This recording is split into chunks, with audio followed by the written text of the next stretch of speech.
ගරු විමල් රත්නායක මැතිතුමා ඔබතුමාට තියෙනවා විනාඩි 30ක්. ගරු කතානායකතුමනි, විදේශ අමාත්‍යාංශයේ කාරක සභා අවස්ථා විවාදයේදී කරුණු ගණනාවක් තියෙනවා ඉදිරිපත් කරන්න. මම ප්‍රථමයෙන්ම විශේෂයෙන්ම විදේශ අමාත්‍යාංශයේ ලේකම්වරයා වශයෙන් පත් වූ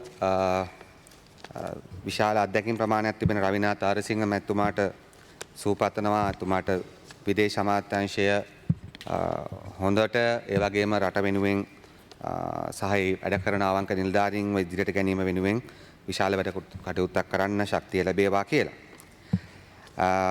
ගරු කතානායකතුමනි, විදේශ අමාත්‍යාංශ සම්බන්ධ කරුණු ගණනාවක් තියෙන නිසා මම මුලින්ම කැමතියි විදේශ අමාත්‍යාංශයේ වැඩිපුර අවධානය ලක් වෙන දේශපාලන කරුණු වලට එන්න පෙර ඒ අමාත්‍යාංශයක් විදියට එහි වැඩ කරන නිලධාරීන් විශේෂයෙන්ම තානාපතිවරුන් සහ අනිකුත් නිලධාරීන් සම්බන්ධ කරුණු කීපයක් මුලින්ම කියන්නේ. දැන් අපි දන්නවා ගරු කතානායකතුමනි, විදේශ සේවය කියන්නේ දේශපාලන ඍජුව සම්බන්ධ දෙයක්. නිසා විදේශ සේවය තුළ අපේ රටෙත් ලෝකෙත් පිළිගත් අදහසක් තිබෙනවා. විදේශ සේවය සඳහා එයට පුහුණු පුරුදු කරනු ලද නිලධාරීන් වගේම යම් යම් අවස්ථාවන් වලදී දේශපාලන වශයෙන් තාක්ෂණික වශයෙන් වෙනත් ක්ෂේත්‍රවල දක්ෂතා තියෙන පිළිගැනීම් තිබෙන පුද්ගලයන් පත් කරනවා. පත් කළ යුතුයි කියන ස්ථාවරය අපිත් ඉන්නවා. නමුත් දැන් විදේශ අමාත්‍යාංශය තුළ අපි ගත්තොත් මේක වෙලා තියෙන තත්ත්වය ගත්තොත් පසුගිය අවුරුදු 10-15 තුලදී විශේෂයෙන්ම රාජපක්ෂ ජනාධිපතිතුමාගේ යුගයේත් ඒ වගේම වර්තමාන මෛත්‍රීපාල රනිල් වික්‍රමසිංහ මහතාගේ යුගයේත් ගත්තොත් මේක දැන් සම්පූර්ණ වශයෙන්ම වගේ තානාපති සේවය දේශපාලන හිතවතුන්ගේ ස්ථානයක් බවට පත් වෙලා තිබෙනවා. මම ඔබතුමාට කියන්නම් ගරු, මම ඒ නිසා මේ පත්වයා ඉන්න දේශපාලන පත්වීම් ලෙස සලකන්න පුළුවන් තානාපතිවරුන් අතර කීප දෙනෙක් සුළු පිරිසක් ඉතා හොඳ දක්ෂ අය ඉන්නවා. ඒ ගැන සැකයක් නැහැ. මම ඒක මම ප්‍රතිපත්ති වශයෙන් පිළිගන්නවා. නමුත් ගරු කතානායකතුමනි, ඔබතුමාත් හිටපු තානාපතිවරයෙක් නිසා මම මේ අවධානයට ඔබතුමාගේ තුමු කරන රටේ අවධානයට දැන් අද ගත්තොත් එහෙම අපි ලංකාව ගත්තොත් දැන් එක්සත් ජනපදයට අපිට තානාපතිවරයෙක් නැහැ. ඒ වගේම බ්‍රිතාන්‍යයට අපිට විදේශ සේවයේ තානාපතිවරයෙක් ඉන්නවා. ඒතර පසුගත ඉන්දියාවට ඉන්නේ දේශපාලන පත්වීමක්, රුසියාවට දේශපාලන පත්වීමක්, චීනයට දේශපාලන පත්වීමක්, ජර්මනියට දේශපාලන පත්වීමක්, ජපානයට දේශපාලන පත්වීමක්, ඕස්ට්‍රියාවට තානාපතිවරයෙක් නැහැ, සෞදි අරේබියාවට දේශපාලන පත්වීමක්, ප්‍රංශයට දේශපාලන පත්වීමක්, සවුත් කොරියාවලට දේශපාලන පත්වීමක්, කැනඩා වලට දේශපාලන පත්වීමක්, මුළු සාක් කලාපෙම තානාපතිවරු ඔක්කොම දේශපාලන පත්වීම් තිබේ. ඉන්දියාව, පාකිස්තානය, බංග්ලාදේශය, නේපාල්, මෝල්ඩිව්ස්, ඇෆ්ගනිස්තාන්. එතකොට දැන් ඒ අතරින් එක්සත් ජනපදයේ තානාපතිවරයෙක් නෑ අවුරුද්දක් තිස්සේ. ඒ අතින් මම ගරු ජනාධිපතිතුමාට ආගමැතිතුමාට ස්තුතිවන්ත වෙන්න ඕන. මොකද ගරු කතානායකතුමනි, ලංකාව ලෝකේ සුපිරිමතම බලවතා බවට පත් කිරීම සම්බන්ධ. ඒ කියන්නේ වොෂින්ටන් වලට තානාපති කෙනෙක් අවුරුද්දකින් පත් කළ නැහැ කියන්නේ ලංකාව වොෂින්ටන් කෑ කරන්නේ නැහැ කියන එකනේ. කියන්නේ ඇමරිකාවේ ජනතාවට ලංකාවෙන් තානාපති කෙනෙක් පත් කරන්නේ නැති තරම් අපි ප්‍රබලයි. ඒ ප්‍රබලත්වයට ලංකාව ගෙනාපු එක ගැන ජනාධිපතිතුමාටයි අගමැතිතුමාට ස්තුතිවන්ත වෙන ගමන් අපි විදේශ ඇමතිතුමාට යොමු කරන මොකක්ද මේ? ඉතින් එහෙනම් ෆොරින් සර්විස් එකක් ඕනේ නැහැ. මුළු සාක් කලාපේ රටවල් වලින් අපි භූතානට අපේ එම්බසියක් නැහැ. අනිත් සියල්ලටම අපිට ඉන්නේ දේශපාලනඥයෝ. ඊට එහාට ගියාම මියන්මාරුත් එහෙමයි. මම මේ වෙලාව නිසා කියන්නේ නැහැ. මම මුලින් කිව්වේ ලෝකේ තියෙන දේශපාලන වශයෙන් ආර්ථික වශයෙන් ප්‍රබල රටවල් ඔක්කොම. ඒ 13න් UK වලටයි බ්‍රසල්ස් වලටයි විතර අපිට විදේශ සේවයෙන් ඉන්නේ ගිහිල්ලා. ඉතින් ඒ නිසා සාක් කලාපෙම නැහැ. ඉතින් ඒ නිසා මේක වැරදි. මේක වැරදි. ඉතින් මේක වැරදි වෙන්නේ මේ තානාපති සේවයට යනකොට ඒක යම්කිසි අපිට අද තියෙනවා මේ විශාල දේශපාලන අභියෝගයක් ජාත්‍යන්තර වශයෙන් දිනන, ආර්ථික අභියෝගයක් දිනන, ඒ වගේම වෙනත් මද්ද්‍රව්‍ය ජාවාරම් වගේ විශාල ප්‍රශ්න තිබෙනවා. ඒ නිසා අපි හිතනවා මේක ඊටාම රටට කරන අපරාධයක් මේ. ඒ කියන්නේ තමුන්නාසලා ලංකාවේ හමුදාවේ ප්‍රධානීන් වශයෙන් මාකරි වෙන සේවක කට්ටිය දානවා වගේ මේ ඔබතුමාලා මේ කරන්නේ. ලංකාවේ ගුවන් හමුදාවේ ප්‍රධානීන් වශයෙන් ඔබතුමාලා කෘෂි නිලධාරීන් දාන වැඩක් මේ කරන්නේ. කියන්නේ කෘෂි කර්මයට ගුවන් නිලධාරීන් දානක වර්ධි වගේම ඒ වගේ මෝඩ වැඩක් මේ කරන්නේ. ඉතින් ඒ නිසා අපි බරපතල ලෙස මේ තත්ත්වය හෙලා දකිනවා. ඒකට තවත් හේතුවක් තියෙනවා. ඒක තමයි කරු කතානායකතුමනි දැන් මේ තානාපති සේවයට දේශපාලන හිතවත්කම් මත පුද්ගලයන් පත් කිරීමෙන් සමහරට විශ්‍රාම ගියපු තානාපති සේවයේ හිටපු අය විදේශ සේවයේ අය විශ්‍රාම ගියාට පස්සේ පත් කළා තියෙනවා. එතකොටත් ඒක දේශපාලන පත්වීමක් තමයි. ඉතින් අඬලා දොල්ලන්නේ ඔය දාගන්නේ. ගොඩක් අය කෙනෙක් දෙන්නෙක් නැති වැඩකට අය ඉන්නවා මම දන්නවා ඒක. දැන් මේ ඔබතුමාලා පත් කරපු දේශපාලනඥයෝ ගත්තොත් පහුගිය අවුරුදු 10 12 වර්තමාන ආණ්ඩුව ගැන පමණක් නෙමෙයි මම කියන්නේ. මේ දේශපාලනඥයෝ ලංකාවේ කීර්තිනාමය ඉතිරිලා තියෙන ටිකත් සහ මුලින්ම විනාශ කළ දාපු පුද්ගලයෝ. දැන් බලන්න පසුගිය කාලේ පත් කරා උදයන්ග විරතුංග මම ඒක ගැන කාලනාශ කරන්නේ නැහැ. හිටපු ජනාධිපති රාජපක්ෂ මහතාගේ ඥාතියෙක් වීම පමණ එකම සුදුසුකම තිබුණේ ලෝක ප්‍රබලතම දේශපාලන වශයෙන් වැදගත් රාජ්‍ය වෙච්ච එක්සත් ජනපදයේ තානාපති වශයෙන් පත් කළයා. ගරු කතානායකතුමනි ඔහුට ඇමරිකාව තුළ තානාපති ධූරයේ දරමින් ඉන්නකොට මූල්‍ය චෝදනා ලැබුණා. මූල්‍ය චෝදනා ඇමරිකාවෙන් ඉදිරිපත් වුණා. ඊපස්සේ ඔහු කැනඩාවට යන්න හැදුවා. ඒක අපි දන්නා තරමේ ඇමරිකන් රාජ්‍ය දෙපාර්තමේන්තුවෙන් ලංකාවේ විදේශ අමාත්‍යාංශයට නතර කළා. මා දන්නා තරමින් ඇමරිකන් රාජ්‍ය දෙපාර්තමේන්තුව දැනුම් දුන්න ඇමරිකන් තානාපති කාර්යාලයට කිසිම හේතුවක් නිසා මේ පුද්ගලයාත් සමග තානාපති තනතුරෙන් අයින් වුණාට පස්සේ මේ ජාලි වික්‍රමසූරියත් එක්ක කිසිම සම්බන්ධතාවයක් පවත්වා ගන්න එපා කියලා. ඒ තරම් නෙමෙයි බරපතල මූල්‍ය අපරාධ බදු පැහැර හැරීම හා තාක්ෂණික විධික්‍රම ඔස්සේ කරන ලද මූල්‍ය අක්‍රමිකතාව පිළිබඳ චෝදනා ඇමරිකන් ආණ්ඩුවෙන් මේ ලංකාවේ තානාපතිවරට විරුද්ධව ඉදිරිපත් වුණා. මේ හරියට ගත්තොත් එක්සත් ජනපදයේ ඉන්න තානාපතිවරයා කියන්නේ ලංකාවේ විදේශයේවේ කියන්නේ පිළිගැනීම අනුව ගත්තොත් ප්‍රායෝගික පැත්තෙන් ගත්තත් ඉතින් පළවෙනි නිලධාරියා මේ. වගකීම පැත්තෙන් ගත්තා. දැන් ඔහු වංචා කළා අහු වෙනවා.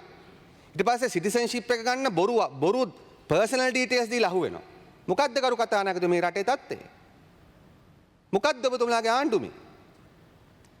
දැන් ඒ ජාලි වික්‍රමසූරිය වරන්තු පිටේ ඉන්න ඇමරිකා පැනලා දැන් ආරංචි මම දැන් ජෝර්ජියාවේ කොහේ හරි හැංගිලි ඉන්නවා කියලා. මොකද්ද මේ?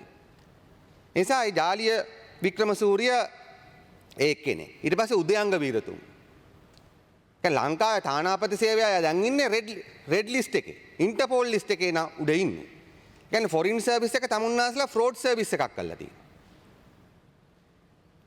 ඊට පස්සේ තමුන්නාස්ලා ගාන්නේ ඔය රාජපක්ෂයෝගේ ඔබතුමාලා පත් කරා කටාරවලට කතානාපතිරේල ඒස්පී ලියන එකේ. රාජපක්ෂ පුතුන්ගේ බෑග් අදගෙන යන එයා එතුමා ෆොරින් සර්විස් එක පෝට සර්විස් එකක් කරා. ඊට පස්සේ එතන ඉස්කෝල වලට කඩාගෙන පැනලා එක එක අඩුපාඩුකම් කළා.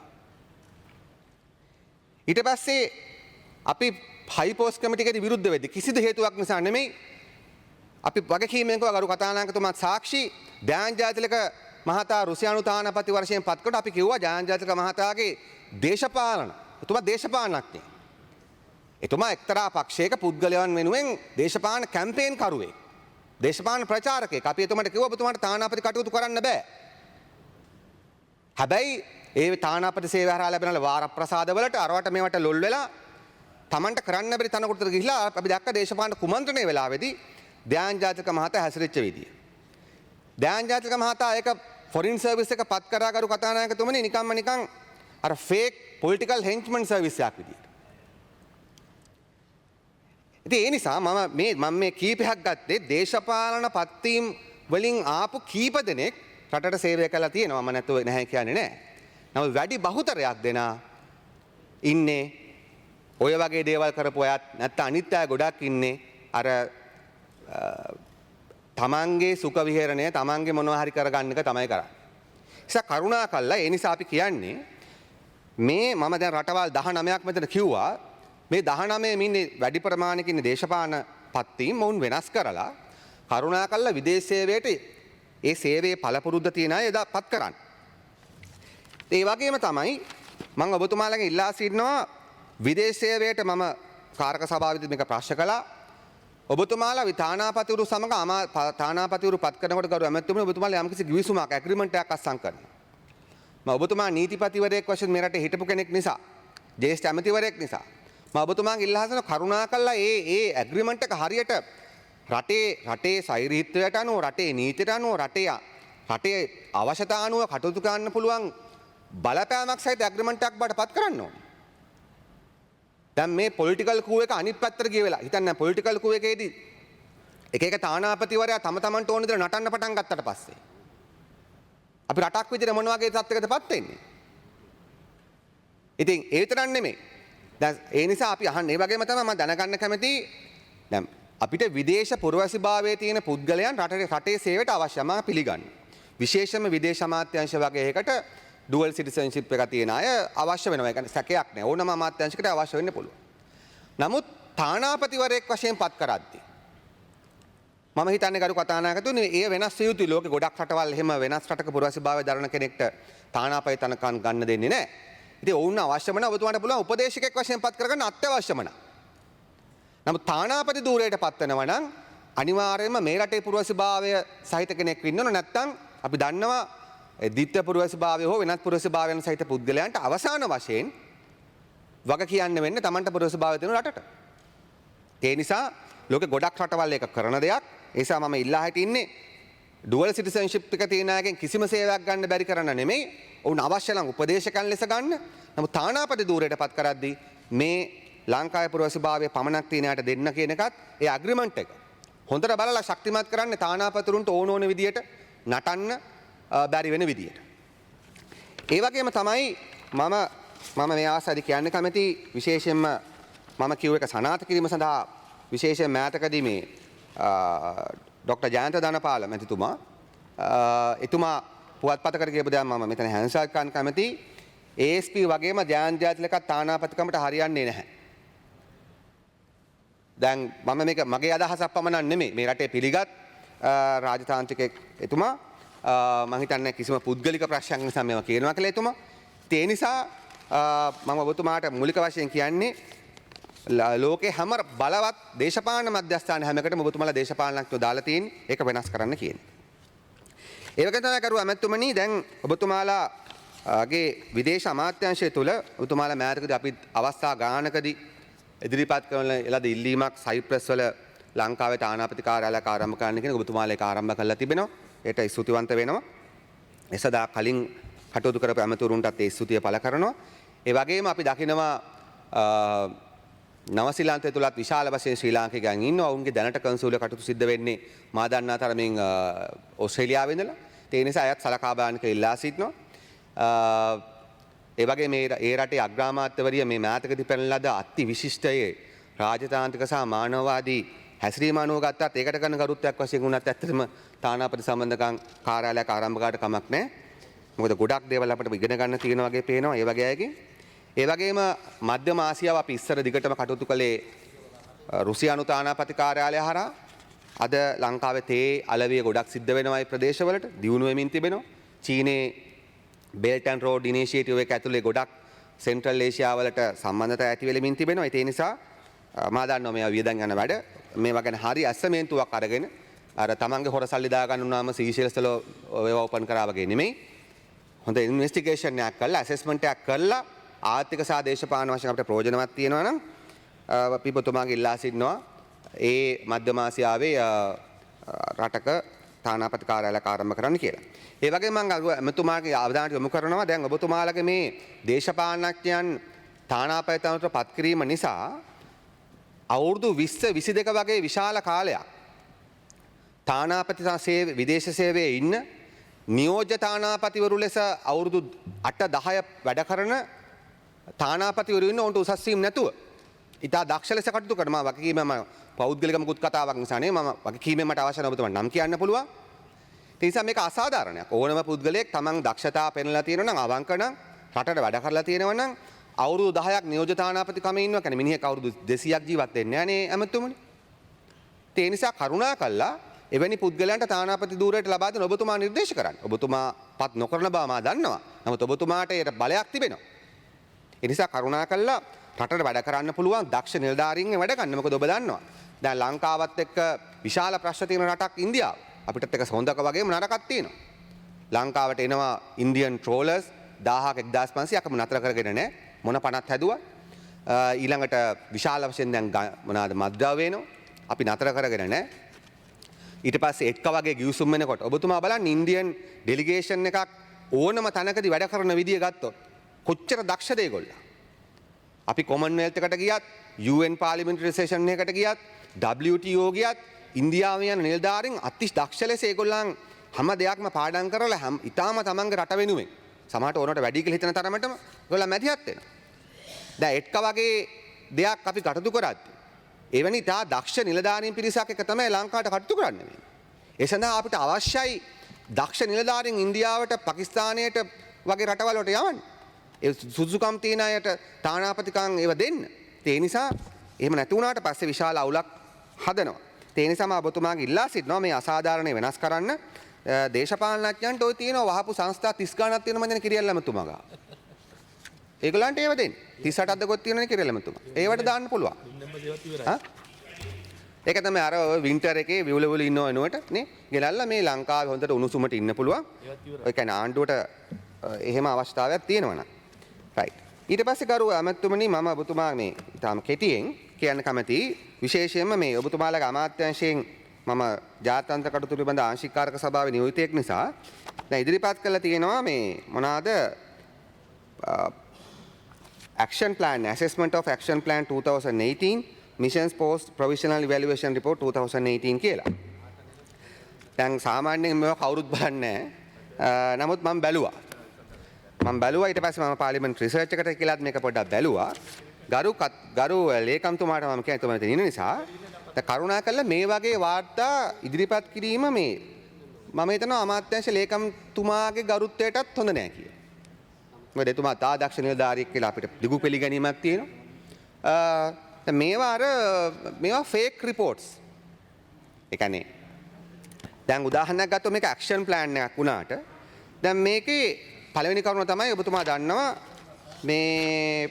මේකේ අපි අනිවාර්යයෙන්ම ඇක්ෂන් ප්ලෑන් එකක් එක්ක අපේ ඇනුවල් රිපෝට් එකත් එක්ක ගරු සභාපතිතුමනි කතානායකතුමනි ඔඩිටර් ජෙනරල්ගේ ඔඩිට් රිපෝට් එක ඉදිරිපත් කරන්න ඕනේ. මම මෙතන හැන්සාට් කරනවා ඔඩිටර් ජෙනරල් මේ public finance circular number 402 12 September of 2002 ඒකට අනුව අනිවාර්යයෙන්ම ඒකේ annual accounts of the government 3.3 යටතේ අමාත්‍යාංශයක් දෙපාර්තමේන්තුවක් තමන්ගේ ඇක්ෂන් ප්ලෑන් එකක් තමන්ගේ ඇනුවල් රිපෝට් එක ඉදිරිපත් කරනවා නම් විශේෂම ඇනුවල් රිපෝට් එක ඒකට ඉදිරිපත් කරන්න ඕන ඔඩිටර් රිපෝට් එක. ඒක මේකේ නෑ. මම මේක ෆේක් කියලා කිව්වේ මේකට මහන්සි වෙලා නෑ කියන එක නෙමෙයි මේක මහන්සි වෙලා තියෙනවා. හැබැයි මේක අර ඉදිරිපත් කරන්න ඕනවට නිකන් දාපු එකක්. දැන් මේක බැලුවාම දැන් මේක ඇක්ෂන් ප්ලෑන් කියනවනේ. ඒතර ඇක්ෂන් ප්ලෑන් යන්න මේකේ තියෙන්නේ ඕනනේ ගරු ඇමතුමනි මේ ඒක රිසර්ච් ප්‍රතිඵල මත පදනම් වෙන්න එපා. රිසර්ච් බේස් වෙන්නේ ප්‍රෝග්‍රෑම් එකක් තියෙන්න ඕනනේ. ඒ රිසර්ච් බේස් වෙච්ච ප්‍රෝග්‍රෑම් එකක් නෑ. මට ඕන උදාහරණ කියන්න පුළුවන් මම ඒ කියන්නේ අනිත් එක තමයි මොන හරි ඇනුවල් රිපෝට් එකක අපි ලබාගත් ප්‍රතිඵල මොනවද? ලබා ගන්න ගියපුව මොනවද? එහෙම නෑ. දැන් මම මේක අධ්‍යයනය කරපු නිසා මම ඔබතුමාට උදාහරණ දෙකක් කියන්නම්. දැන් මේකේ තියෙනවා chart in Africa Affairs Division කියන එකේ තියෙනවා recognizing that Sri Lanka is strategically located එහෙම කියලා තියෙනවා. දැන් මේ MOU එකක් අස්සම් කරන්න ඕනි කියලා. ඊට පස්සේ දැන් දාලා තියෙනවා තව තැනක මේකේ සමහර අමාත්‍යාංශ වලින් යම් මේ මොනවාද අවශ්‍ය සහාය ලැබෙච්ච නැති නිසා සමහර ඒවා කරන්න බැරි වුණා කියලා. නමුත් ඊළඟට ඒකේ ඒ වගේ තැන් තියෙන වගේම විශේෂයෙන්ම තානාපති කාර්යාලවලට ගියා. තානාපති කාර්යාලවල තත්ත්වය සම්බන්ධ ගත්තම කිසිවක් අපිට ගන්න බෑ. මේක තියෙන ට්‍රැවල් ලිස්ට් එකක්. අර කණ්ඩායමව මේ කණ්ඩායම වේවත් ඕන තමයි. නමුත් මොනවද අපි ගත්තු හරියාකාර ප්‍රතිඵල කියන එක මේකේ නැහැ. ඒ නිසා මම යෝජනා කරනවා මේ හරියට ඇසෙස්මන්ට් රිපෝට් එකක් හදන්න ඒක ඉන්ඩිකේටර්ස් හරියට ගන්න. කියන්නේ ඉන්පුට් ඉන්ඩිකේටර්ස් මොනවද? ප්‍රොසෙස් ඉන්ඩිකේටර්ස් මොනවද? ඒ වගේම අවුට්කම් ඉන්ඩිකේටර්ස් මොනවද? එහෙමනේ දැන් මේක හදන්න ඕනේ. නැත්තම් මේක ඉවැලුවේෂන් එකක් වෙන්නේ නැහනේ. ඒ නිසා අර ලේසියෙන් print out ගන්න පුළුවන් නිසා ගොඩාක් පාට දාලා තේ මම මේ කරපු නිලධාරීතුමාට හොතුමියට මේ අගෞරව කරනව නෙමෙයි. මේවා බලන අයත් එක්කෙනෙක් දෙන්නෙක් හරි මේ පාර්ලිමේන්තුවේ ඉන්න නිසා කරුණාකරලා හරියව ඉදිරිපත් කරන්න ඉස්සරහට. අපිට බොරුවට මේ ග්‍රැෆික් දාලා එවන්න එපා. ඊළඟට මම කැමති ගරු ඇමතුමාගේ අවධානය යොමු කරන්න වඩා දේශපාලන වශයෙන් වැදගත් කරුණු දෙක තුනකට. දැන් ඔබතුමාගේ අමාත්‍යාංශය සහ විශේෂයෙන්ම ශ්‍රී ලංකා ආණ්ඩුව මම මේ පාර්ලිමේන්තුවේ ප්‍රශ්න කරා. දැන් ඔබතුමාලා අත්සන් කරන්න යනවා ඇමරිකා එක්සත් ජනපදයක් සමග ස්ටේටස් ඔෆ් ෆෝසස් ඇග්‍රීමන්ට් එකක්. දැන් මේක 1995 මැයි මාසෙදී මැයි මාසේ 16 මට මතක විදියට ශ්‍රී ලංකා රජය අත්සන් කළා තිබෙනවා. මා දන්නේ අඩු ගානක ඒ කාලේ පාර්ලිමේන්තුවේ කතා කරාද කියලාවත්. නමුත් දැන් ඒ දැනට තියෙන සෝෆා ඇග්‍රීමන්ට් එක අප්ග්‍රේඩ් කරලා ඔබතුමාලා ගිවිසුමක් අත්සන් කරන්න යනවා. ඒ ගිවිසුම සම්බන්ධ වාර්තා එක්සත් ජනපද තානාපති කාර්යාලයෙන් ඔබතුමාලට මේ අවුරුදු 2018 අගෝස්තු 28 වෙනිදා එවලා තියෙනවා. දැන් ඒ ඇග්‍රීමන්ට් එක ඔවුන් එක්සත් ජනපද තානාපති කාර්යාලය ඉදිරිපත් කළ තිබෙන යෝජනා මාලාව ගත්තොත් ගරු ඇමතුමනි ඔබතුමා රටේ නීතිපතිවරයා වශයෙන් හිටපු නිසා මම හිතන්නේ ලංකාවේ සෛරීත්වයේ සහ මුලින්ම උල්ලංඝනය වෙන ගිවිසුමක් ඒක. එකක් තමයි ඒක රෙසිපෝක්‍රල් නෑ. ඒ කියන්නේ අපි එක්සත් ජනපද හමුදාවන්ට ලබා දෙන කිසිම දෙයක් ගරු කතානායකතුමනි පෙරලා ශ්‍රී ලංකා හමුදා ආරක්ෂක අංශවල ලැබෙන්නේ නෑ. මම කීපයක් කියන්න මම මේ පාර්ලිමේන්තුවේ මේක විවාදයට ලක් කරා රුවන් විජේවර්ධන අමාත්‍යවරයාගේ අමාත්‍යාංශයේ යටතේ. නමුත් එදා එතුමා ආවේ නැහැ. උදාහරණ කීපයක් මම කිව්වොත් මේ සෝෆා ඇග්‍රීමන්ට් එක යටතේ ඇමරිකාව යෝජනා කරනවා. එකක් තමයි ඇමරිකන් හමුදාවන්ට ලංකාවට එන්න පුළුවන් ඔවුන්ගේ පාස්පෝර්ට් එකක් අවශ්‍ය නැහැ ඩ්‍රයිවිං ලයිසන්ස් එකක්වත් එන්න පුළුවන්. ඩෙන්ටිටි කාඩ් එකෙන් එන්න පුළුවන්. එක. දෙක ඇමරිකන් හමුදා ලංකාවට එනකොට ලංකාවේ ඉමිග්‍රේෂන් එකෙන් හෝ වෙනත් කිසිදු ආයතනයකින් ඔවුන්ව පරීක්ෂා කරන්න බෑ. තුන ඔවුන්ට ඔවුන්ගේ භාවිතය සඳහා අවශ්‍ය ඕනම දෙයක් ගේන්න පුළුවන්. ඒවා අපේ කස්ටම්ස් වලින් හරි වෙන කිසිම දෙයකින් පරීක්ෂා කරන්න බෑ. ඔවුන්ගේ වෙසල්ස් ඔවුන්ගේ කිසිම වාහනයක් ලංකාවේ මේ ඉමිග්‍රේෂන් නෝ නැත්තම් බෝඩර් ගාඩ්ස් ඒ කිසිම දෙයකින් පරීක්ෂා කරන්න බෑ. ඒ විතරක් නෙමෙයි. ඒවට කිසිම ටැක්ස් එකකුත් නැහැ. ඊළඟට ඔවුන්ට ලංකාවෙන් ඕනම දෙයක් යවන්න පුළුවන්. ලංකාවෙන් ඔවුන්ට ඕනම දෙයක් අපනයනය කරන්න පුළුවන්. يعني පිටරට ඔවුන්ගේ රටකට යවන්න පුළුවන්. ඒවා කිසිවක් අපේ රටේ කස්ටම් එකට අපේ රටේ කිසිම ඉන්ස්පෙක්ෂන් ඔතොරිටි එකකට බලන්න බෑ. ඉතින් ඒ විතරක් නෙමෙයි. ඔවුන් ලංකාව තුළ කරන ඕනෑම ගනුදෙනුවකට ගරු කතානායකතුමනි කිසිම ටැක්ස් එකක් අදාළ වෙන්නේ නැහැ. ඒ කියන්නේ රටේ ජනාධිපතිට උඩින් ඉන්නේ. දැන් මම අහන්න කැමති ලංකාවේ ජනාධිපතිවරයා නිව්යෝක් යනකොට ලංකාවේ ඩෙන්ටි කාඩ් එකෙන් පුළුවන් එතුමාට නිව්යෝක් යන්න. එතුමා ගෙනියන එතුමාගේ පෞද්ගලික කටයුතු සඳහා ගෙනියන ඇඳුම් පැළඳුම් රාජනායකයන් කවුරුණත් ඒවා පරීක්ෂා කරන්නේ නැද්ද ඇමරිකාවෙන්? පරීක්ෂා කරනවා. දැන් ඔබතුමාලා සෝෆා ඇග්‍රීමන්ට් එකෙන් ඇමරිකන් ආරක්ෂක හමුදාවලට පමණක් නෙමෙයි ආරක්ෂක අමාත්‍යාංශයේ ඉලියාපන්ති සිටින සිවිල් කොන්ට්‍රැක්ටර්ස්ට පවා ඇමරිකාව යෝජනා කරනවා මේක අත්සන් කරන්න දෙන්න මේ බලතල ලබා දෙන්න කියලා. ඒ විතරක් නෙමෙයි. ඒ කිසිදු ඒ ඇමරිකන් හමුදාව මෙහෙ කරන ඕනෑම කටයුත්තකදී හානියක් සිද්ධ වුණොත් දේපල හෝ මරණයක් හෝ සිද්ධ වුණොත් ඒ සෑම දෙයකටම බලපාන්නේ මොන නීතියද? ඇමරිකන් නීතිය. දැන් අපිට අන්තර්ජාතික අධිකරණ යෝජනා කරන ඇමරිකාව අපිට වෙන ගොඩාක් දේවල් කියන ඇමරිකාව එක්සත් ජනපද හමුදාව ලංකාවේ කටයුතු කරද්දී ඔවුන්ගෙන් යම්කිසි වැරද්දක් වුණොත් ඔවුන්ගේ නිලධාරියෙක්ගෙන් සිවිල් පුද්ගලයෙක්ගෙන් හෝ එතකොට බලපවත්වන්නේ ඇමරිකන් නීතිය කියලා කියන එකට ඔබතුමාලා කැමති වෙනවා. ඒතර ඔබතුමාලා දැන් ජිනීවා ගිහලා සෛරීත්වය රක්කයි කියලා දැන් ලොකුවට කතා කරා මෙතන අමනුගම ඇමතුමා මන්ත්‍රීතුමා. දැන් මම දැනගන්න කැමතියි මේක මොකද්ද මේ සෝෆා? ගරු කතානායකතුමනි මා සතුව තිබෙනවා ඉන්ටර්නැෂනල් රිලේෂන්ස් කමිටි ඕවර්සයිට් කමිටි එකට විදේශ අමාත්‍යාංශයෙන් වෙන ලද කුඩා සටහනක්. ඔබතුමාලා මේවා ඉදිරිපත් කරන්නෙත් නැහැ. මේවට බොහොම මොකක්ද ඔෆිෂියල් කියලා පේන්නේ නැති කොළවල තමයි වන්නේ. මම ඒකත් ගරු ඇමතුමාගේ ඉල්ලා සිටිනවා කරුණාකරලා අමාත්‍යාංශයට දැනුම් දෙන්න. පාර්ලිමේන්තුවේ යම්කිසි වාර්තාවක් කරන නම් ගරු ඇමතුමනි ලෙටර් හෙඩ් එක එවන්න කියලා. මේ බලන්න මේ වෙලා තියෙන විදිය. මම ඔබතුමාට එවන්න. අපිට පෞද්ගලික දේවල් නෙමෙයි අපි ඉල්ලන්නේ. එතන මේකට අනුව කියනවා ඇමරිකාව අත්සන් කරලා තියෙනවලු මෙවැනි ගිවිසුම් රටවල් එක්ක ඒ නිසා අපිත් අත්සන් කරනවා. ඒතර ලංකාවේ විදේශ ප්‍රතිපත්ති ඒකද? අනික ඔබ දන්නවා ඇමරිකාව කියලා කියන්නේ මේ ඉඳලා හිටලා යුද්ධ කරන රටක් නෙමෙයි හැමදාම. ඒගොල්ලන්ගේ මේන් බිස්නස් එක යුද්ධේ. ඒතර හැමදාම යුද්ධ කරනවා.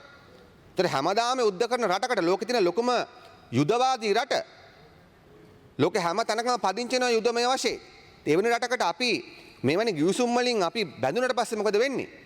ගරු ඇමතුමනි ඔබතුමා දන්නවා ඒවා අපිට අයින් කර ගන්න බෑ තව අවුරුදු 100ක් ගියත්. ඒ නිසා අපි කියන්නේ කවුරුත් එක්ක තරහ වෙන්නේ නෙමෙයි. අපි ඉන්නේ ඇමරිකාවේ කිට්ටුව නෙමෙයි අපි ඉන්නේ ආසියාවේ. අපි වටේ ලොකු රට හතරක් තුනක් තියෙනවා. චීනේ තියෙනවා, ඉන්දියාව තියෙනවා, පාකිස්තානේ තියෙනවා, රෂ්‍යා තියෙනවා, ඇමරිකාව තියෙන අපිට 20000 කිලෝමීටර්ස් වලින් එහා. ඇමරිකාව ලෝකෙ කිසි රටක් ආරක්ෂා කළා නැහැ තමන් ඊශ්‍රායලය ඇරෙන්න. ඒ නිසා ඔබතුමාලා මේ ගහන ඇග්‍රීමන්ට් එකේ කිසිම රටට වාසියක් වෙන්නේ නැහැ. ඒ නිසා මම ඇමතුමාගෙන් ඉල්ලා සිටිනවා කරුණාකරලා ඔබතුමා මේක අත්සන් කරන්න අනුමැතිය ආරක්ෂක අමාත්‍යාංශයට හෝ ලබා දෙනවනේ. කරුණාකරලා මේක උපාය මාර්ග වශයෙන් ලංකාවට මොකක්ද ලැබෙන ප්‍රයෝජනය කියලා. කියන්නේ මොකද මේ සම්බන්ධව ඇමරිකාව පත් කරා 2015 දී ග්ලෝබල් සිකියුරිටි ඇඩ්වයිසරි පැනල් එකක් ඒගොල්ලන්ගේ ඇග්‍රීමන්ට්ස් ඔක්කොම නැවත සමාලෝචනය කරා. ඒ පැනල් එකෙන් යෝජනා කරපු හැම දෙයක්ම ගරු ඇමතුමනි 2018 අගෝස්තු 28 ඔබතුමාට කරපු යෝජනාවලියේ තියෙනවා. ඔවුන් කියනවා සමහර රටවල් මේ ගිවිසුමට තමන්ගේ රටේ සෛරීත්වය උල්ලංඝනය වෙනවා කියලා විරුද්ධ වෙනවා කියලා. ඒක වළක්වන්න ඕන යෝජනා කරනවා. එවැනි රටවල් වල දේශපාලන අර්බුදයක් තියෙන වෙලාවකදී මෙවැනි ගිවිසුම් දාගන්න එක හොඳයි කියලා. මා සතු ඒ වාර්තා තියෙන ඔබතුමාට ඕන නම් මම ඒ වාර්තා දෙන්නම්. ඔබතුමා මේකට අවංක පියවරක් ගන්න ලෑස්ති නම් විතරක්. නැත්තම් තේරුමක් නැති නිසා. ඒ නිසා අපි වහාම කියන ඒ වගේම ජනාධිපතිතුමා රට ජාතිය ගැන කතා කරන මේ දවස් ත්‍රිපිටකය ආරක්ෂා කරන එතුමා ගොඩක් කටයුතු කරනවා. හැබැයි එතුමා ඇක්ස් ඇග්‍රීමන්ට් එක acquire and cross services agreement එක ආරක්ෂක අමාත්‍යාංශයෙන් අත්සන් කරා සදාකාලිකව. එතුමාගේ අමාත්‍යාංශ ලේකම් කපිල වෛද්‍යරත් මේ කාලේ මට මතක විදියට ඇමරිකන් තානාපතියෙක් අත්සන් කරා අනිත් ආරක්ෂක ගිවිසුම කලින් ගෝඨාභය රාජපක්ෂ මහත්තයා අත්සන් කරපු එක අවුරුදු 10කින් කල්පිරුණාට පස්සේ පාර්ලිමේන්තුව දැනුවත් කරනවා කියලා අගමැතිතුමා පොරොන්දු වුණා. අපි අහුවම පාර්ලිමේන්තුව දැනුවත් කිරීම මොකුත් නැහැ. හොරෙන් මස්සන් කළා. දැන් ඇමරිකාව යුද්ධයක් කරනකොට අපි මෙහි වරායවල්, අපේ ගුවන්තොටුපළවල්, අපේ තෙල්, අපේ ටෙලිකොමියුනිකේෂන් සර්විස් ඔක්කොම දෙනවා. ගරු මන්ත්‍රීතුමා තව විනාඩි 3ක් තියෙනවා ඔබතුමාට. මං කලිනුත් කිව්වා. මං කලින් කිව්වා සෝෆා ඇග්‍රීමන්ට් එක කරද්දී ගරු කතානායකතුමනි ඇමරිකාව ඉල්ලනවා ඔවුන්ගේ වෙනම ටෙලිකොමියුනිකේෂන් සෙටප් එක සිස්ටම් එකක් දුවන්න ලංකාව ඇතුලේ. ඉතින් ඒ නිසා ගරු කතානායකතුමනි මේ ගිවිසුම් එකක් ඇක්සා එකක් අත්සන් කරලා ඉවරයි දෙක සෝෆා. ඒ නිසා අපි ජනාධිපතිතුමාට කියනවා නිකම් බොරුවට ඔබ එතුමාගේ කියන වංචනික දේශපාලනය ගැන අපිට පැහැදිලි විවේචනයක් තියෙනවා ව්‍යාජ දේශපාලනය ගැන. ඒ නිසා කරුණාකරලා ත්‍රිපිටකය අරකයි මේකයි කියලා රට රවට්ටන්න යන්නේ නැතුව එතුමාගේ ආරක්ෂක අමාත්‍යාංශයට මේ බලය තියෙන්නේ. කරුණාකරලා මේ වගේ රටපාවා දීමේ ගිවිසුම් අත්සන් කරන්න එපා. මේවයින් ගැලවෙන්න බෑ. මෛත්‍රීපාල මහත්තයා කාලේ තව මාස 7යි. ඊළඟ රටේ කවුරු නායකයවත් මේවා අත්සන් කාට පස්සේ අයින් කරන්න බෑ. ඒ ආරක්ෂක රාජ්‍ය ඇමතිවරු වශයෙන් රුවන් විජේවර්ධන ඇමතුමාටත් වගකීමක් තියෙනවා. මොකද ඔබතුමාලා අද ඉන්න ඇමතිවරු හෙට හැමදාම ඇමතිවරු වෙන්නේ නැහනේ. ඔබතුමාට වගකීමක් ගන්න පුළුවන් ද මේ අත්සන් කරන්නේ වයින් කරන්න පුළුවන් කියලා. ඒ නිසා ගරු කතානායකතුමනි රට දීලා නෑ ඔබතුමාට අවුරුදු 5කට බාර දීලා තියෙන්නේ. අවසාන වශයෙන් ගරු කතානායකතුමනි මට වෙලාව මදි වුණොත් නලින්ද මන්ත්‍රීතුමාගෙන් තව විනාඩි 2-3ක් ඉල්ල ගන්න බලාපොරොත්තු වෙනවා. අවසාන වශයෙන් දැන් විනාඩියක් තියෙනවා. හොඳයි.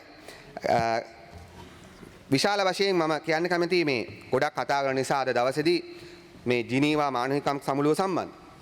පළවෙනි කරුණ තමයි කරු කතානායකතුමා අපිට කියන්න තියෙන්නේ දැන් ලංකාවේ මිනිසුන්ගේ මානවිකම් ආරක්ෂා කිරීම ලංකා ආණ්ඩුවේ වැඩක්ද පිටරටක වගකීම. දැන් ප්‍රශ්නේ වෙලා තියෙන්නේ ලංකා ආණ්ඩුව යන්නේ මේකට ඩිෆෙන්සිව්. අපි නේද මම කියන්නේ එක්සත් ජාතීන් යෝජනා කරන හැමදේම පිළිගන්න නෙමෙයි. අපි නේද යන්න ඕනකම තියෙන්නේ අපේ රටේ මානවිකම් ආරක්ෂා කර ගැනීම පිළිබඳ පැහැදිලි උවමනාවකින්. අපි නේද යෝජනා ගෙනියන්න ඕනකම තියෙන්නේ. අපි නේද ඒවට බාධාකාරී වන අන්තර්ජාතික යෝජනා මොනවද කියලා එතන හෙළිදරව් කරලා ඒවා වළක්වන එක කරන්න යෝජනා කරනවා. නමුත් ඔබතුමාලා යන්නේ හැම වෙලාවෙම මොකද්ද? පුළුවන් තරම් අපි මානවිකම් ආරක්ෂා කරන්නේ නෑ වගේ පෙන්නගෙන තමයි යන්නේ. ඒ කියන්නේ එතෙන්ට ඒගොල්ලන් ප්‍රශ්න කරාම උත්තර දෙනවා. නැත්තම් පුළුවන් තරම් පෙන්වන්නේ අපි ඒ කියන්නේ වැරදිකරුවෝ වගේ තමයි යන්නේ. අන්තිමතුමා වෙලාව අවසන් වෙමින් පවතිනවා. ඔව්. මා නලින්ද මන්සතුමාගෙන් මම වෙලාව ගන්නවා කරු කතානායකතුමනි. ඒ නිසා නරින්ද මැතිතුමාට ඉතින් ඒ නිසා මම යෝජනා කරන්නේ කරුණා කරලා මේ යුද මේ මානවිකම් පමණක් නෙමේ දරුවන්ගේ අයිතිවාසිකම් කාන්තාවන්ගේ අයිතිවාසිකම් මේ වගේ විශාල ප්‍රමාණයක් තියෙනවා මානව අයිතිවාසිකම් කිව්වා. ඒ නිසා කරුණා කළා ඒ වගේ අප්‍රෝච් එකකට මාරු වෙන්නේ නැත්තම් හැම වෙලාවෙම අපි නිකන් එතන විත්ති කූඩුව වෙනක් ගලා ප්‍රශ්න කරන එකක් කරන්නේ. ලෝකේ පුරාම මිනිමරන රටවල් ලෝකේ හැම රටකම සෛරීත්‍යයට ගහන රටවල් පලස්තීනට ගහනවා වෙනිසුලාට ගහනවා අපේ මානවිකම් ඉල්ලනවා. අපිට නමුත් අපිට අයිතියක් නැහැ මෙන්න මෙහෙම කියන්නේ. ඇමරිකාව මිනිමරන නිසා ඇමරිකාව ලෝකයට ගහන නිසා අපිට කියන්න බෑ අපිත් කරනවා. මේ මෝඩ තර්කනේ ගොඩක් අය ඉන්නේ. ඒ කියන්නේ අපි හිතනවා මෙන්න මෙහෙම. ඇමරිකාව ඒව කරන නිසා ලංකාව අපේ අපිට ඕන අපි මිනිස්සු උස්සනවා අපිට ඕන සුදු වෑන් යවනවා අපිට ඕන අපි ත්‍රස්තවාදී වැලැක්වීමේ පනත් වගේ ඩ්‍රැකෝනියන් ලෝස් කියනවා. එහෙම බෑ. එහෙමත් බෑ. ඉතින් ඒ නිසා මම යෝජනා කාන්තියේ තමයි දැන් ඔබතුමාලා මම ඔබතුමාගේ කතාවේ දැක්කා ඔබතුමාලා අන්තර්ජාතික අධිකරණය ප්‍රතික්ෂේප කළා තියෙන එක උන් යෝජනා කළා තියෙන අපි ඒක අගය කරනවා මොකද අන්තර්ජාතික අධිකරණයක් පත් කිරීමෙන් යුක්තියුතු වෙන්නේ නැහැ. හොඳම උදාහරණය යුගෝස්ලාව් ට්‍රයිබුනල් ඒ වගේම තමයි අන්තර්ජාතික විනිසුරුවරුන් පත් කිරීමෙන් පමණක් මේක නතර වෙන්නෙත් නැහැ. මොකද ඊට පස්සේ නීතිඥයන් ඊට පස්සේ වෙනත් පරීක්ෂණ නිලධාරී මේ සියල්ලම ජාත්‍යන්තරෙම ගන්න වෙනවා. මේක ඉවර වෙන දෙයක් නෙමෙයි අපිව යම්කිසි උගලකට දාන දෙයක්. නමුත් ඒ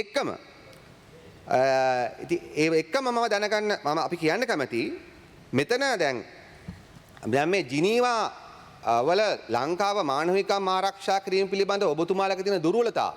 දැන් උදාහරණයක් වශයෙන් ගත්තොත් ඔබතුමාලා දේශපාලන හේතු මත ඔබතුමාලා දේශපාලන හේතු මත දැන් ඔබතුමාලා එතන ගිහිල්ලා කියන යුද අපරාධ වෙලා තියෙනවා නම් දඬුවම් දෙන්න ඕන කියලා. හැබැයි දැන් කිසිම කෙනෙක් දඬුවම් දෙන්නේ නැහැනේ. දැන් යුද්ධේ වුණාට පස්සේ දරුවෝ 11 දෙනෙක් උස්සලා කප්පම් ගත්තු පුද්ගලයෝ අද අහුවෙලා ඉන්නවා. ඒගොල්ලන් තියන් ඉන්නවා රටේ ප්‍රධාන ආරක්ෂක තනතුරු වල. දැන් ප්‍රතිපත්තියක් වශයෙන් පිළිගන්නවා යුද අපරාධ කරපුවාට දඬුවම් දෙන්න ඕනේ කියලා. විශේෂයෙන්ම යුද්ධයෙන් පස්සේ ඇත්තටම ගොඩක් ඔය ඇතිලා තියෙන ප්‍රශ්න තියෙන්නේ යුද්ධයෙන් පස්සේ ඒවා. හැබැයි එක පුද්ගලෙක් හරි යම්කිසි දෙයක් ශ්‍රී ලංකා අධිකරණ වලින් කරනකොට දේශපාලන මැදිහත් වීම. දැන් ඔබතුමාලට වෙලා තියෙන්නේ මොකක්ද? අන්තර්ජාතිකව ඇඟිලි ගහන්න පුළුවන් වෙලා තියෙන්නේ ලංකාව තුළ යුක්තිහිත වෙන්නේ නැති නිසා. ඒ නිසා කරු කතානායකතුමනි මම එක දෙයක් සතුටු වෙනවා අර ජනාධිපතිතුමයි මහින්ද රාජපක්ෂ මහත්මයා කරපු කුමන්ත්‍රණයෙන් එක ප්‍රයෝජනයක් වුණා අපිට ජිනීවාවලදී. ජිනීවාවලදී තිලක් මාරපඩ මහතාටයි අමනුගම ඇමතුමාටයි පුළුවන් වුණා කියන්න ලංකාව අධිකරණයේ ශක්තිමත් කියලා. ඒකට ඔබතුමා යොදන් තිබිච්ච උදාහරණය ඔක්තෝබර් 26 කූ එක වෙලාවේදී අපේ අධිකරණය යම්කිසි ස්වාධීනත්වයෙන් කටයුතු කරා කියලා අන්න ඒක පෙන්눔 කරන්න. ඒක එක්සර්සයිස් කරලා පෙන්눔 කරන්න අවස්ථාව දුන්නේ ජනාධිපතිතුමයි මහින්ද රාජපක්ෂ මහත්මයා නිසා එතුමනි සුතුවන්ත වෙන්න ඕනේ. ඒ නිසා අනිත් එක තමයි දැන් අපි මේකත් අද දැන් ගරු කතානායකතුමනි සමහර දේශපාලනඥයන් දෙමළ සහ සිංහල දැන් ජිනීවා කියන්නේ ඒගොල්ලන්ගේ ඉලෙක්ෂන් කැම්පේන් එක ලා තියෙනවා. දැන් ශිවාජලිංගම් මහත්තයා උතුරු පළාත් සභාවේ පාර්ලිමේන්තු ඡන්දිල්ල උතුරෙන් දින්නේ නැහැ. හැබැයි දැන් එතුමා ජිනීවා ගිහිල්ලා ඒ ඉලෙක්ෂන් කැම්පේන් එක කරනවා. ඒ වගේම ලංකාවේ කොටස් වෙන්දපළ හොරකම් කරලා අහුවෙච්ච සිංහල ජාතිවාදී දේශපාලනඥයන්. මම හිතන්නේ රිමාන්ඩ් එකෙත් හිටියා. ඊළඟට තමන්ගේ ඡන්දෙට ග්‍රාම ආරක්ෂක සේවය සිවිල් ආරක්ෂක දෙපාර්තමේන්තු නිලධාරීන් තමන්ගේ ඡන්දෙට අම්පාරේ කැන්වසින් යවපු කට්ටිය. ඒ වගේ දුර්වල පුද්ගලයෝ අද ජිනීවා පාවිච්චි කර ගන්නව කරු කතානායකතුමනි මේ තමන්ගේ දේශපාලන කැම්පේන් එක. මම ඉතාලක් කීමෙන් කියනවා. දැන් ඔය කණ්ඩායම් දෙකම මොකක්ද අද කරන්නේ? ලංකාවේ යුද්ධය සහ සෛරීත්‍ය පිළිබඳ ප්‍රශ්නේ ගසා කමින් තමන්ගේ දේශපාලන ප්‍රතිරූප හදා ගන්න try කරනවා. ඔය ගොඩක් අය විදේශ මුදල් වංචා කරපු පුද්ගලයෝ. ඔබතුමා දන්නවා 2007-2009 කාලේ යුද්ධයේ රට බෙදීම වළක්වන්න ජයිපේ වශයෙන් විශාල කටයුත්තක් කරා. ජාත්‍යන්තර වශයෙන් ආණ්ඩුව පත් කරා විදේශ අමාත්‍යාංශයට අනුබද්ධව සමහර පුද්ගලයන් ඒ වෙලාවේ හිටපු ආණ්ඩුවට සම්බන්ධ පුද්ගලයන් මේ ඩයස්පෝරා හැන්ඩලින් වලට මොකක්ද කරේ කරු කතානායකතුමනි? ඔතන ඉන්න මම මේ සමහර ෆොටෝ මට දැනුත් මතක් වෙනවා. සමහර ෆොටෝස් දකිනකොට සෙනග ජිනීවා ලංකාවේ මිනිස්සු ජිනීවා වලට ලන්ඩන් වල උද්ඝෝෂණයට ගේන්නම් කියලා විදේශ අමාත්‍යාංශයෙන් දුන්නු බස් වලට දුන්නු සල්ලි වංචා කරපු තුට්ටු දෙකේ මිනිස්සු ඉන්නවා ඔතන. මිනිස්සුන්ගේ සල්ලි එකතු කරලා රට ජාතිය වෙනුවෙන් කියලා ඒ වගේ දැක්කම කැත ලැජ්ජ හිතෙනවා අපිට නා. ඉතින් ඒ නිසා මේ සිංහල දෙමළ දෙකම මේක බිස්නස් එකක් කරන් තියෙනවා. ඒ නිසා අපි අවසාන වශයෙන් කියන්නේ ලංකාව තුළ මානව හිමිකම් ආරක්ෂා කිරීම ලංකා ආණ්ඩුවේ වගකීමක්. ඔබතුමාලා ඒකට මන්දගාමී නිසා නොකරන නිසා ඔබතුමාලා ගොඩක් දේවල් කරන්න ජීනීව බලාගෙන නිසා තමයි ඔබතුමාලා ජෙනුයින් ඉන්ටෙන්ෂන් එකක් නැහැ. දැන් ට්‍රුත් කමිෂන් එකක් ආරම්භ කිරීම සත්‍ය සහ ප්‍රතිසන්ධාන කොමිසමක් ආරම්භ කිරීම කරු කතානායකතුමනි අපේ දිගු කාලින රටේ ඉල්ලීම. ඒක ඕන. මොකද මේ ප්‍රශ්නේ කරු ඇමතුමනි නඩුව අහලා විසඳන්න බෑ ඔක්කොම. නිශ්චිත මිනීමරුම් වලට පුළුවන්. නමුත් යුද්ධය තුළ වෙච්ච විශාල ජාතිවාදී ක්‍රියාවන් නඩුව අහලා විතරක් විසඳන්න බෑ. නිලධාරීන් පමණක් නෙමෙයි ජනතාවත් ජාතිවාද ලෙස හැසිරුණා. ඒකනේ ඇත්ත. නිලධාරීන් විතරක් නෙමෙයි මැරුවේ. LTT විතරක් නෙමෙයි සිංහල මිනිස්සු මැරුවේ. සිංහල මිනිස්සුත් දෙමළ මිනිස්සුත් දෙගොල්ලොත් මරාගත්තා. දැන් ඔය ඔක්කොම නඩුව අහලා ඉවරන්න කරන්න බෑ. නිසා තමයි සත්‍ය සහ ප්‍රතිසන්ධාන කොමිසමක් ඕන කිව්වේ. ඔබතුමාලා අවුරුදු 4කට පස්සේ දැන් කන්සෙප්ට් පේපර් එකක් ඉදිරිපත් කළා තියෙනවා කැබිනට් එකට. ඒකත් කරේ ඔබතුමාලා මං හිතන්නේ මේ ජීනීව බලාගෙන. ඒ කියන්නේ ඔබතුමාලා හැම වෙලාවෙම අවංකව මේ රටේ මිනිසුන්ට ඒ යුද්ධෙන් තුවාල වෙච්ච මිනිසුන්ට ගෙවල් හදලා දෙන එක. ඒ ප්‍රදේශයේ මිනිසුන්ගේ ආර්ථිකය දියුණු කරන එක. අවුරුදු 5ක් කරන එක ෆැක්ටරි එකක් දාලා නැහැ උතුරු පළාතේ.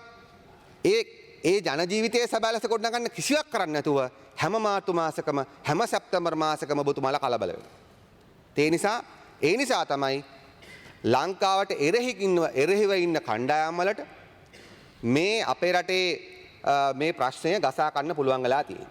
ඒ නිසා අපි දකින්නේ ලංකාවේ සෛරීත්‍ය ආරක්ෂා කරන ගන්න ගමන් අපි තමයි චැම්පියන්ස් වෙන්න ඕනකම තියෙන අපේ රටේ මිනිසුන්ගේ මානව හිමිකම් ආරක්ෂා කිරීම. අපිට ඒගොල්ලෝ ඇඟිල්ල දික් කරනකොට අපිට පුළුවන් වෙනවනේ කරුණු පහක් කියන්න අපි මේවා කළා තියෙනවා කියලා කියනවා. නමුත් ඔබතුමා මම දැක්ක ඔබතුමාගේ කතාව බැලුවම මම දැක්ක දේ තමයි ඔබතුමාලා විත්තිකූඩු නැගලා තමයි ඔබතුමා කතා කරලා තියෙන්නේ. ඔබතුමාගේ කතාව. ඒකේ හයිබ්‍රිඩ් කෝඩ්ස් ප්‍රතික්ෂේප කරලා තියෙන එක මම නැවත අගය කරනවා. මොකද ඒක ලංකාවේ කරන්න බෑ. ඒක දේශපාලන අවුලක් හදනවා විතරයි. ඒ නිසා අවසාන වශයෙන් කරු ඇමතුමාගේ ඉල්ලා සිටින කැමැති ජිනීවා වලින් කියන නිසා නෙමෙයි කරුණාකරලා සත්‍ය සහ ප්‍රතිසන්ධාන කොමිසමක් ඇති කරලා විශේෂයෙන්ම උතුරු සහ නැගෙනහිර පළාත්වල ඇතිවෙච්ච යුද්ධයෙන් පීඩාවට පත්වෙච්ච මිනිසුන්ට අදාළ කරන මේවා විනාශ කරන්න කටයුතු කරලා ඒ වගේම දැන් අතු වෙන ජාතිවාද දැන් හියුමන් රයිට්ස් කමිෂන් එකේ අපි රිපෝට් එක බැලුවොත් අමීන් වීරසිංහගේ නමක් තියෙනවා මහසෝන් බලකායත් එක්කම තියෙනවා. මම රිපෝට් එක කියවන්න යන්නේ නැහැ වෙලා නිසා. එතකොට අපිට පේනවා මේ ලංකාව දිගන සිද්ධි වාර්තා වෙනවා. ඉතින් විල්පත්තු වාර්තා වෙනවා. විල්පත්තු ලෙස වාර්තා වෙලා නැහැ. ඉතින් ඒ නිසා ඒකට හේතුව මොකක්ද? ඔබතුමාලා මේ ජාතිවාදයේ එක්ක සෙල්ලම් කරමින් ඉන්නේ. එක කට්ටියක් ජාතිවාදයේ පැනලා ඡන්ද ගන්න හදනවා.